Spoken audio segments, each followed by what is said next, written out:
Hello. What does freedom mean to you? Freedom means different things to different people. And I have today my guest, a person who's been marching for freedom for a long, long time. Today's guest, Zaki Baruti, on The Bernie Hayes Show.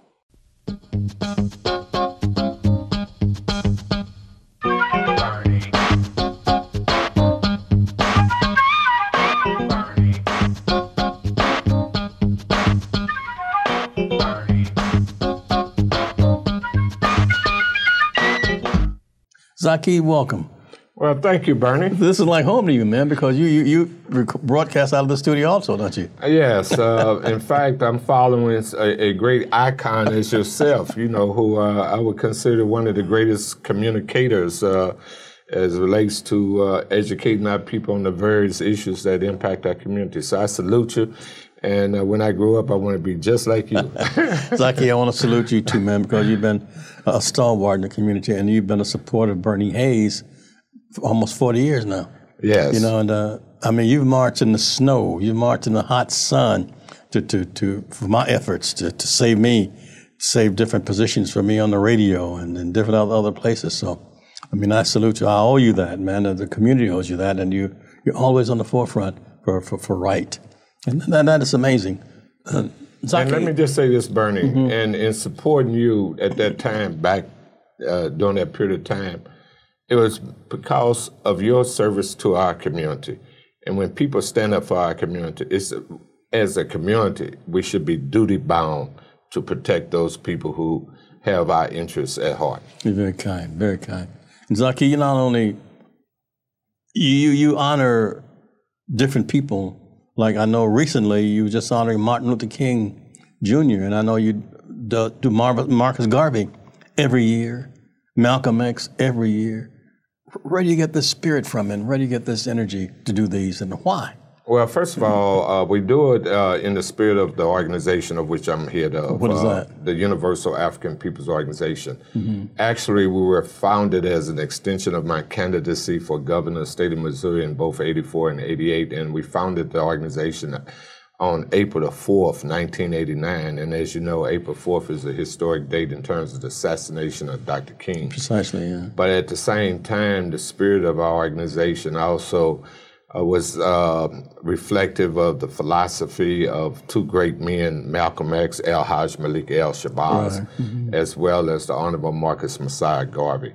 And in fact, I used the title President General in the spirit of Garvey because his title was President General of the Universal Negro Improvement Association. Precisely. And I challenge everybody who's listening to do some real research on the work of the Honorable Marcus Messiah Garvey, who had a membership of over 4 million people and such an expansive kind of program to uplift our people at that period of time in 1914 through the 1920s. Wow.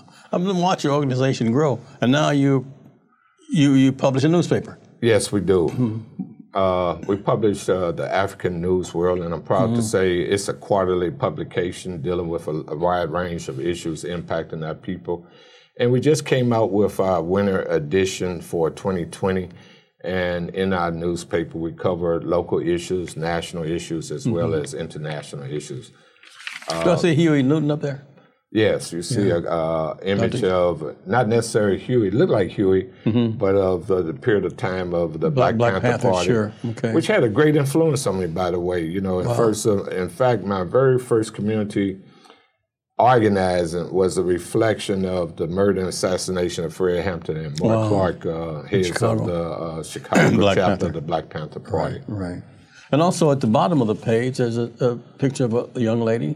Tell us who that is. At the bottom of our picture, top front, is a picture of Millicent Williams, who was violated, her human rights was violated by a white police officer named Nicholas Newberry, St. Louis County police officer, who made a late night stop of her and basically almost had a sexual assault, you know, in terms of the way he handled the case. Sure. And we've been calling for his firing. And his, in this particular case is, as you know, reflective of many instances where Black people across this area and across the United States rights are many times violated, and So as an organization, we have over the years spoke out on police violence and Joe Ferraro and Marilyn Banks' case. Oh man, going back to not only Marilyn Banks' case, you know, where a young black woman sent out mother, daughter, sent out minding her own business, shot dead by a white officer, Joseph Ferrario, chasing another sister who he knew her address, but shooting at her, missing her, and striking and killing Marilyn Banks, causing an uproar in our community. And then planting a gun. Yeah. Similar to the murder and assassination of Mike Brown, you know, that caused a great upheaval in our community. Yeah. But you've been on the forefront, Zaki. You don't have to, man. You're an educator. I remember you started some trouble. No, but trouble is that I'm really being funny here. But you're the one that really started a revolution in East St. Louis, District 189, fighting for freedom, not only for yourself, but I mean for all the young kids in East District 189, East St. Louis.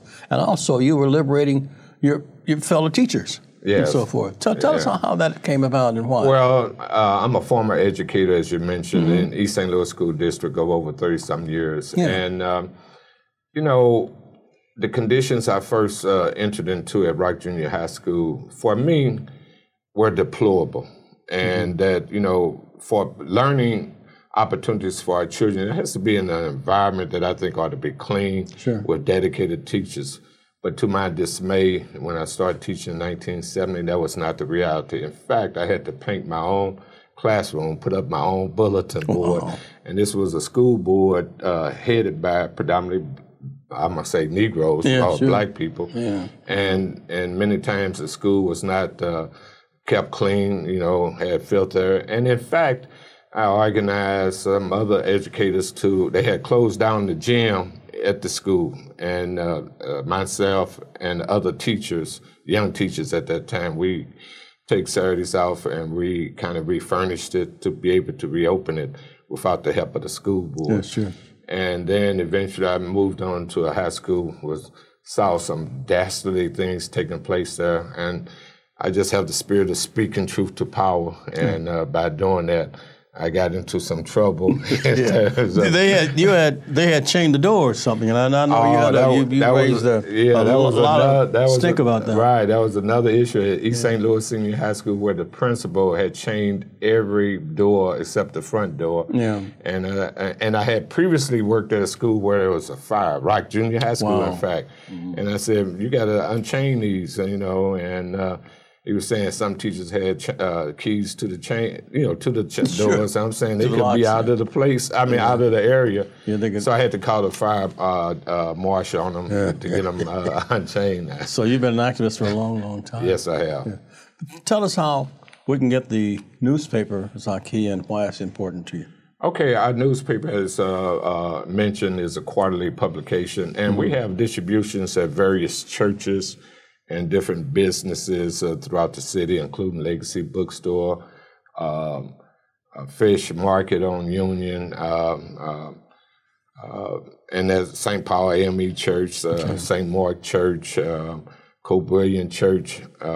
It's a whole listing of different places. And a number of our members also have them, and they sell them and distribute them throughout the community. Can they contact you in any way in order to get more information about not only the newspaper but the organization? Absolutely. They can reach us at area code 314-833-4151. Say that just a bit slower. Area code 314-833-4151, as well as they can go on our website at www.uapo.org. Now, the United African People's Organization, Universal, that's no problem. African People Organization. Now, how did that come about also? I want to come back and talk to you about that.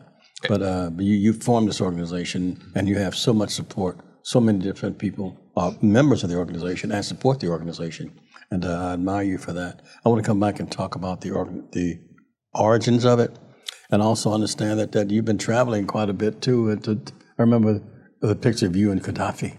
Absolutely. You know, and you and Malcolm, Akbar, and you and other people in different places. I want to talk about your travels and why you travel so.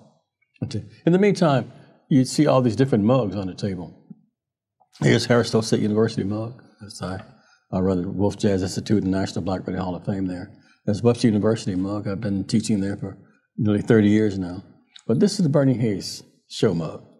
And Reverend Larry Rice is very proud of it. I'm very proud of it. The people here at New Life Evangelistic Center are very proud of it. And we'd like for you to have one. And here's Reverend Larry Rice to tell you how you're going to receive one. Will you help New Life Evangelistic Center get back into 1411 Locust Street? Your tax-deductible gifts are urgently needed at this particular time, and there's many different ways that we're working to get back in that facility. One of the ways is to continue to inform the community through the Bernie Hayes Show and other programs. And if you haven't supported the Bernie Hayes Show and the work of New Life Evangelistic Center, please do it now. It's urgently needed. Your gifts are deeply appreciated. So many homeless people are waiting to get back into 1411 Locust, and so many others need the direct help that New Life is trying to provide at this time, but is facing some real financial needs, and that's why your gift is very, very important. And to express our thankfulness for all of you that are sharing your gifts, we want to send you this special Bernie Hayes cup. It's my wife's favorite drinking cup. She loves to drink out of this cup, and this is actually the only coffee cup she wants to use is the Bernie Hayes cup. There's something very special about this cup, and we'll send it to each one of you that share a gift of $25 or more with the New Life Evangelistic Center and ask for your Bernie Hayes cup. It's P.O. Box 473, St. Louis, Missouri, that's 63166. Your gift will not only help us get back into the 1411 Locust building, but will help our first responders that are on the streets, the first responders that we have out there day after day, night after night.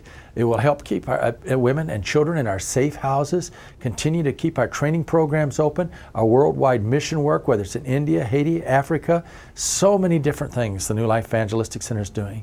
In addition to NLEC TV, tell your family and friends about it. Put it on your phone. Put on your, get that phone app on all your friends' phones so that they can all see the Bernie Hayes Show or go to 24.2. It's your prayers and gifts that make all of this possible. I thank God for those of you who continue to pray for the reopening of 1411 Locust and the work of New Life Evangelistic Center. There's so many obstacles we're facing as we try to help the homeless, but we're going to continue to give it to God. We're going to continue to pray. We're going to continue to work, but we need you to partner with us. So again, it's New Life Evangelistic Center, P.O. Box 473, St. Louis, Missouri, that's 63166. I thank God for each one of you that are praying, caring, and sharing. Welcome back. My guest is Zaki Baruti, head of the Universal African Peoples Organization, UAPO. How'd you come up with that name? Well, originally, it was a collective effort at the time. The founding of our organization, co-founded by Sophia Siobhan, who's a longtime activist in our community, a brother who has passed on, two brothers, Paiki Madi and Willie Marshall. I had to add a third one, Henry Matley. And as I mentioned, when I ran for governor, which by the way, just one morning I woke up and said I wanted to be a candidate for governor. It was a process that as a collective under another entity called the Caucus for Community Progress, which included John Nix, the local business owner. We had put together what we call Missouri's first statewide Black People's Convention to deal with the fact that in 1984 there were no Black governors, no Black United States senators, and we was trying to encourage the Black political leadership in the state of Missouri to run for a political office. After this conference we had, where we had a couple hundred people, many of the elected officials, but we couldn't get nobody to run. So I tried to practice where I preach. I ended up running, and shocked everybody in 1988. Without the Black political leadership support, was able to get 19%, close to 20% of the vote total in a state that was only 10%. Whole state, So afterwards, our collective said we want to keep educating, but we wanted to do it at another level, kind of like at a Pan-African level. So we set and made a commitment to create the organization, and we created it not with, our original name was Universal African American Peoples Organization. I remember that. And we dropped the American name 10 years later in 1999. Cool. You know, and you've been traveling. Let me say this first of all. Your candidacy was not symbolic. You were actually traveling the state, and speaking to different people, and visiting people down the Boot Hill and in southwest Missouri, down on that area near Arkansas, and Oklahoma, and all that stuff. You really traveled the state. campaign. In fact, Bernie, I saw you in Kansas City. Yeah, I was going all across the state. Yeah, in sure. fact, I would be remiss. I was one of 7 candidates, and only black that was in the race. Sure. And it was supposed to have been 3 prominent white, powerful people who was running the former mayor. Who eventually became governor, Mayor Carnahan, right. who was at that time state treasurer, as well as Ken Rothman, who at that time was a lieutenant governor, and Norman Merrill, who was president pro tem of the Missouri General Assembly. Right. And I was at Chocolate Mix, and I was on many of the debate stages across the state. But I always salute Ken Rothman, who after the primary election sought out our endorsement. And to give our endorsement, we had said that he would have to publicly endorse what we call our Black Agenda. Right. And he did it. Sure. And I believe it was at your establishment over on St. Charles Rock Road, if you remember. Yeah. Ken was there, yeah. Right. You and Ken. Right. And, you've been doing so much. Tell us some of the places you visited and the people you've met in your quest for freedom. Well, first of all, I always give praise to God because, I'm the oldest of 10 children in a very poverty-stricken area in East St. Louis. Growing up, I would never have imagined that God would have allowed me to visit over 34 countries and been to 10 countries in Africa. And I've been blessed to meet heads of states, and some of those heads of states have included the former leader of Libya, Muammar Gaddafi. Got opportunity to meet the president of Zimbabwe, Robert Mugabe, the president of the Sudan, Omar Bashir, as well as president of Nicaragua, Daniel Ortega. And I've been blessed to, going back to the candidacy, I was endorsed by Minister Louis Farrakhan, who came and spoke on my behalf, Bob Law, national radio talk host. Sure. So God has put me in a place with a lot of powerful people, including yourself, of course, that keeps you motivated, keeps you saying that prayerfully you're on the right path to helping people. And that's my commitment, But you don't have to do this, Zaki. You really don't. You're an educated, you're a businessman. You have so much knowledge in so many other areas, but yet and still, anytime there's a quest for justice, anytime there's a fight for human and civil rights, you're right there in the forefront. You're right there on the front lines. You're helping Kim Gardner right now. You're marching for Kim. You're marching for Wesley Bell. Why? Well, why is because when you look at stark reality, and I have a love for our people. I love humanity for real. Well, that shows. And, if we're going to celebrate people like Martin Luther King, it was Dr. King that laid the way for us to have some semblance of being able to have access to public accommodations. Sure. If we don't honor people like Malcolm X, and both Malcolm X and Martin gave their ultimate life for, liberation of our people, then we have to practice what we preach. And I try to always practice what I preach. And, my dream and my hope and my prayer is that God in my lifetime allowed me to see the day where I feel that us as a people have achieved what I consider freedom and liberation from oppressive conditions. So I'm just duty bound to speak truth to power. I know you've lost friends like Paki Madi and others. Are you open for new membership in the organization? That's a great question. Yes, over the years, I've lost some real dear soldiers, comrades. Yeah. But, as I always say, we're in a protracted war. And in war, you lose soldiers. Sure. But you also have others that step up to the plate. And I'm proud to say there's a number of other people who have stepped up to the plate to fill the void of the people that we have lost. And conceptually, as an organization, we put it out there that we're seeking a membership of 144,000. That's on a spirit. We're seeking 144,000 spiritually minded people who can all agree on one basic principle of the organization, that there's one God, so we don't discriminate in terms of religion. Sure. We say one goal, which Honorable Marcus Garvey, we got this from Garvey, and he used to say one aim, we say one goal, and that should be the liberation of us as a people, and one destiny, and that's when we do what we're supposed to do, and we will become free. Okay, how can we reach you to join the organization and support you? Again, you can join online by going on our website at www.uapo.org, or you can call area code 314-833-4151. And as an organization, we have annual programs. You can attend them. And again, you can, by reaching out to us, we'll keep you informed of what we're doing. Great. We're going to come back and talk about some of the things, other things that you do. And I notice also that you support other progressive organizations. You don't send money, you attend and you donate all these other wonderful places. So that's not your APO that you support all the others too. And I admire you for that, because I look up and see you every place. Well, you know. Well, let's just take a break first. Okay. We're at the New Life Evangelistic Center. Our new address, for those of you who don't know, is 2428 Woodson Road in Overland, Missouri. And we've been here for a long time, but we still need your help and support, because 1411 Locust Street, the programs that were being administered down there are now being administered here, but we need so much more. Reverend Larry Rice, for almost 50 years, has been donating and his time and putting his life on the line to help those in need. Right now, the New Life Evangelistic Center needs hats and gloves and scarves, warm coats and jackets for men, women, and children.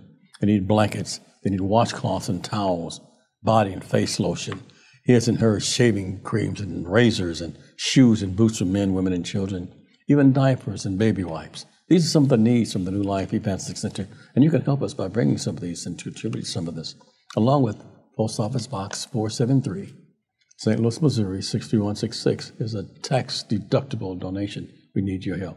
Remember, the name is New Life and provides new life for so many. You can do it online, www.newlifeevangelistic center. That's one word, newlifeevangelisticcenter.org. It takes less than 2 minutes to make that investment through MasterCard, Visa, American Express, Discover Card. We need your help and support. Continue the fight with New Life. Back with Zaki Baruti after this. It's so cold outside, and so many people are sleeping outside. I find them on the sidewalks. Our first responders find them everywhere. Please support the work of New Life Evangelistic Center so we can get gloves for the hurting and the homeless. So many are sleeping outside. And many people don't realize that they can lose their fingers because of the severe frostbite.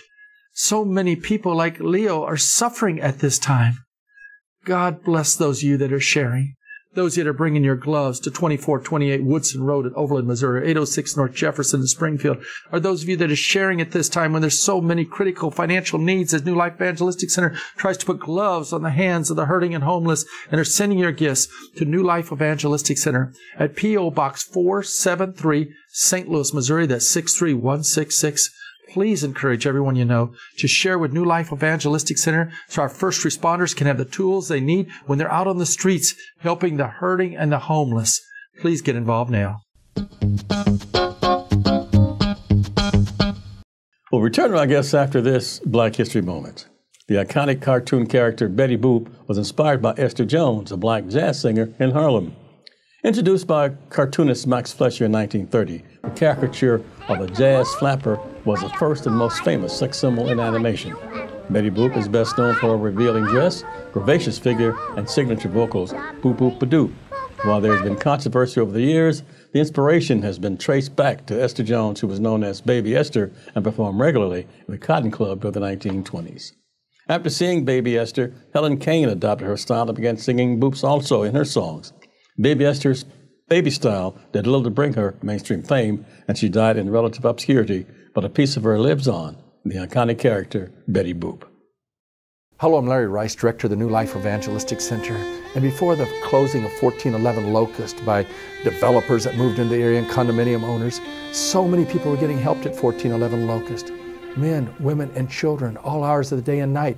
Church services were being held. The work of God was going forward. Satan was mad. It got shut down. Now we need to reopen it. In order to do that, we need people to help circulate these petitions. It's in this just a petition drive. We want to take it straight to the voters of the city of St. Louis, but we need to get some 25,000 signatures. And we can do this If caring people will go to work with us right now at this time, help circulate these petitions among the registered voters in the city of St. Louis, you can get yours by calling us at 421-3020. That's 421-3020. Let's have church services in there again. Let's directly help the people as Jesus told us to do. Let's do it. We can win this battle if you'll call now, 314-421-3020, and join us in going to work and getting these signatures. We can do it. Let's do it for the glory of God.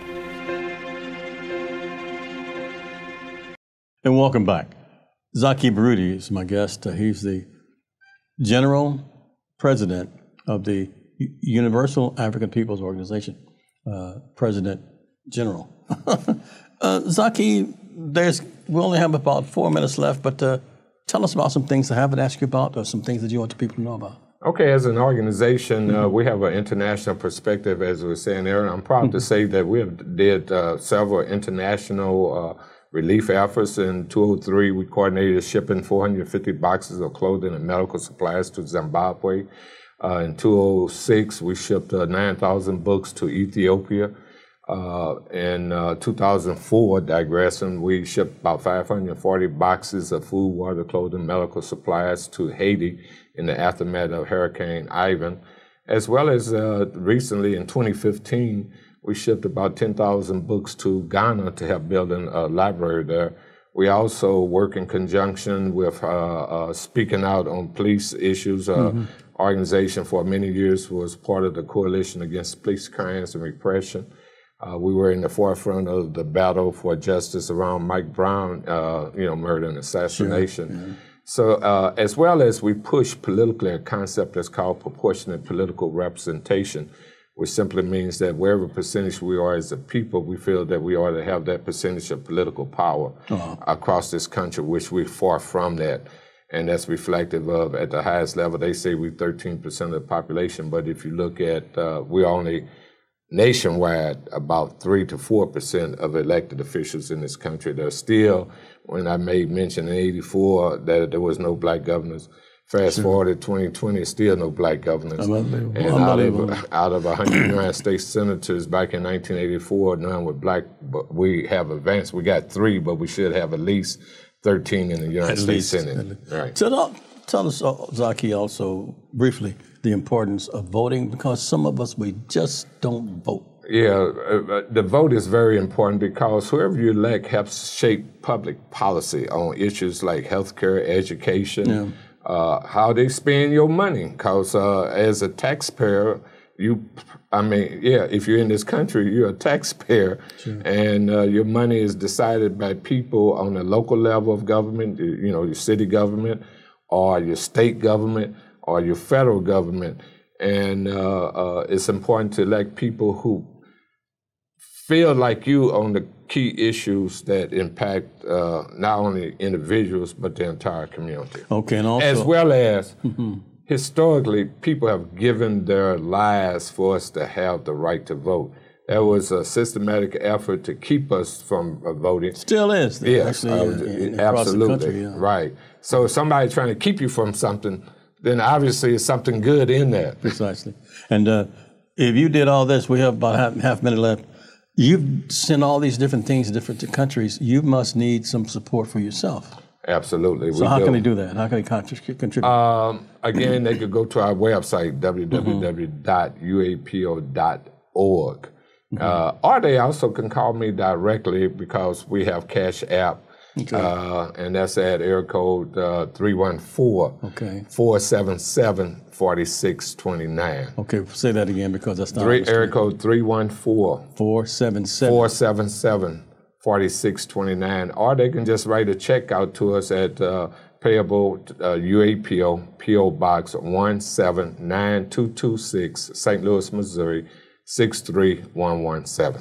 Zaki Baruti, always a pleasure, man. My pleasure. Thank you so much. Again, I'm so honored to be in the presence of a historic icon, Bernie Hayes. And I want to thank each and every you for supporting us and continue to support the New Life Evangelistic Center.